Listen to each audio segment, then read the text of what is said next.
இன்னைக்கு நம்மளுடைய கிளாஸ்ல வந்து பாத்தீங்கன்னா BEd first year first semester அதுல வந்து பாத்தீங்கன்னா ஒவ்வொரு சப்ஜெக்ட்டுக்கான இம்பார்ட்டன்ட் 10 மார்க் क्वेश्चन பார்த்துட்டு வரோம். சரிங்களா? அந்த ஒவ்வொரு 10 மார்க் क्वेश्चन கீழேயும் என்னென்ன தலைப்புகள் வரும் அதெல்லாம் நம்ம பார்த்துட்டு வரோம். சரிங்களா? இன்னைக்கு நம்ம என்ன பார்க்க போறோம் பாத்தீங்கன்னா கலைத்திட்டம் முழுவதிலும் உள்ள மொழி இந்த சப்ஜெக்ட்ல இம்பார்ட்டன்ட் 10 மார்க் क्वेश्चनும் அந்த ஒவ்வொரு 10 மார்க் क्वेश्चन கீழேயும் என்னென்ன தலைப்புகள் வரும் அதை பத்தி தான் நம்ம பார்க்க போறோம். சரிங்களா? நான் ஆல்ரெடி உங்களுக்கு சொல்லியிருக்கேன் ஒவ்வொரு 10 மார்க்கும் அது கீழே என்னென்ன தலைப்புகள்லாம் வரும் அதை வந்து ஒவ்வொரு யூனிட்டுக்கும் நீங்க படிச்சிட்டீங்கன்னா உங்களுக்கு ஒவ்வொரு கேள்விக்கும் உங்களுக்கு கன்ஃபியூஸ் வராது.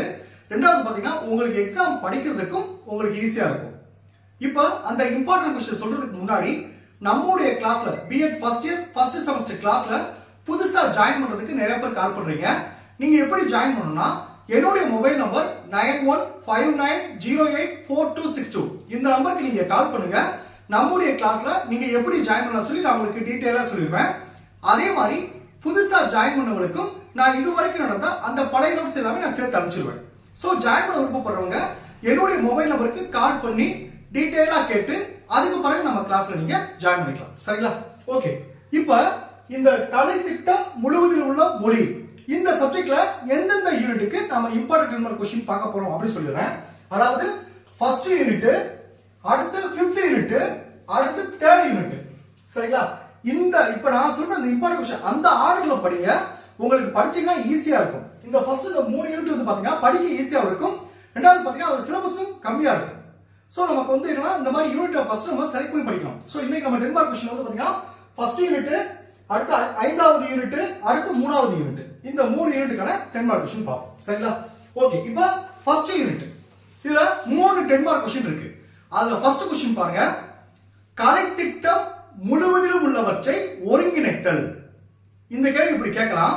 அப்படின்னா எந்த மாதிரி கேட்கலாம்னா கலைத்திட்டத்தில் தனிப்பட்ட மற்றும் கல்வியல் மொழி ஒருங்கிணைப்பு இந்த மாதிரி இந்த ரெண்டு கேள்வியும் கேட்கலாம்.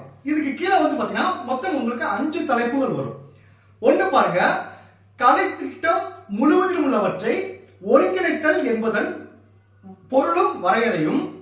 செகண்ட் பாருங்க, கலைத்திட்ட ஒருங்கிணைப்பின் வகைகள். இதுல பாருங்க ரவுண்ட் பண்ணி 5 மார்க் கொடுத்திருப்பேன். இந்த தலைப்பு மட்டும் 5 மார்க்ல மட்டும் தனியா கேட்கறதுக்கு வாய்ப்பு இருக்கு. அதனால தான் அப்படி கொடுத்திருக்கேன். அதாவது செகண்ட் தலைப்பு பாருங்க, கலைத்திட்ட ஒருங்கிணைப்பின் வகைகள்.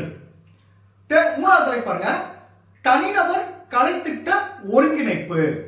அடுத்து 4வது தலைப்பு பாருங்க, கலைத்திட்டத்தை செயல்படுத்துவதில் மேற்கொள்ளப்படும் கற்பித்தல் முறைகளின் ஒருங்கிணைப்பு.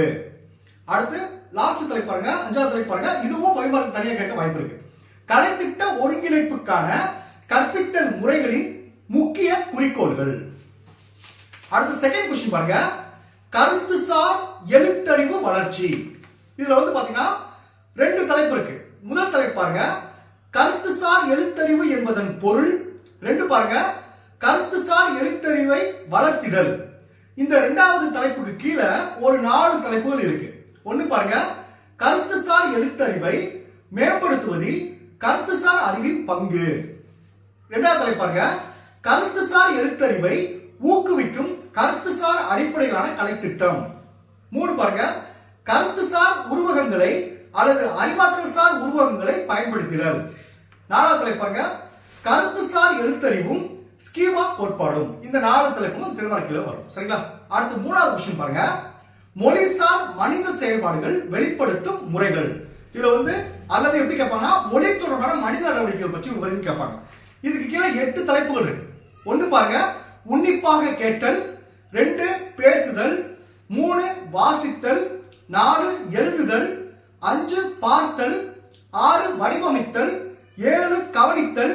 8 அசைதல். இது 3 10 மார்க் क्वेश्चन ஃபர்ஸ்ட் யூனிட் பொறுத்தளவுக்கு முக்கியமான क्वेश्चन.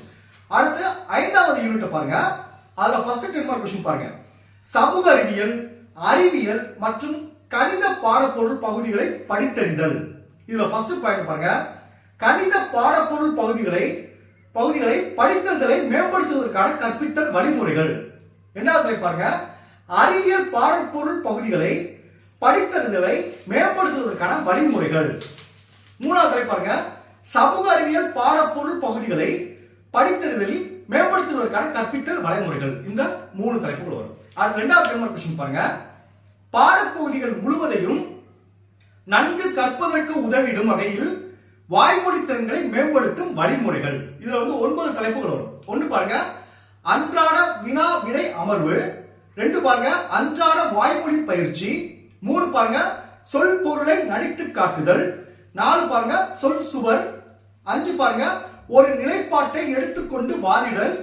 6 பாருங்க, கலந்துரையாடல். 7 கருத்தரங்கம்.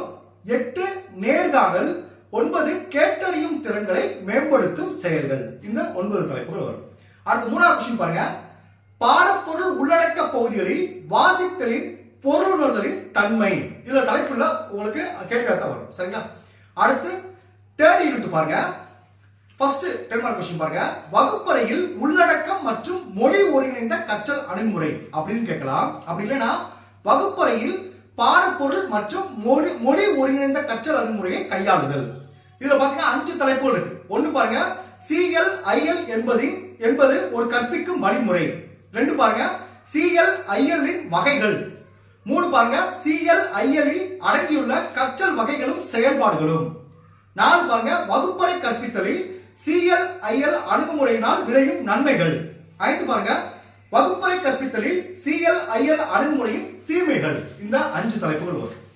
செகண்ட் கொஸ்டின் பாருங்க, தேசிய பாடத்திட்ட கட்டமைப்பு. இதுல 5 தலைப்புகள் இருக்கு. ஒன்னு பாருங்க, தேசிய கலைத்திட்ட கட்டமைப்பின் அடிப்படை கோட்பாடுகள். 2 பாருங்க, தேசிய கலைத்திட்ட கட்டமைப்பின் முக்கிய இலக்குகள். 3 பாருங்க, தேசிய கலைத்திட்ட கட்டமைப்பின் முக்கிய பரிந்துரைகள். 4 பாருங்க, மொழிக்கல்வி மீதான NCF இன் கருத்துக்கள். 5 பாருங்க, மொழித்திறனை மதிப்பிடுதல் பற்றிய NCF 2005 இன் கருத்துக்கள். இந்த 5 தலைப்புகள் வரும். அடுத்து லாஸ்ட் கேள்வி, 3வது கேள்வி பாருங்க, தாய்மொழியின் அங்கீகாரம். இதுல 3 தலைப்பு வரும். ஒன்னு பாருங்க, தாய்மொழியின் முக்கியத்துவம். 2 கல்வியில் தாய்மொழியினால் விளையும் நன்மைகள். 3 தேசிய கலைத்திட்ட கட்டமைப்பு 2005 இல் தாய்மொழிக்கு அளிக்கப்பட்டுள்ள அங்கீகாரம். இந்த 3 தலைப்பு வரும். சரிங்களா? Okay, thank you students. நம்ம அடுத்த கிளாஸ்ல பேலன்ஸ் இருக்க 2 யூனிட்டுக்கான இம்பார்ட்டன்ட் கொஸ்டின் பார்ப்போம். தேங்க்யூ.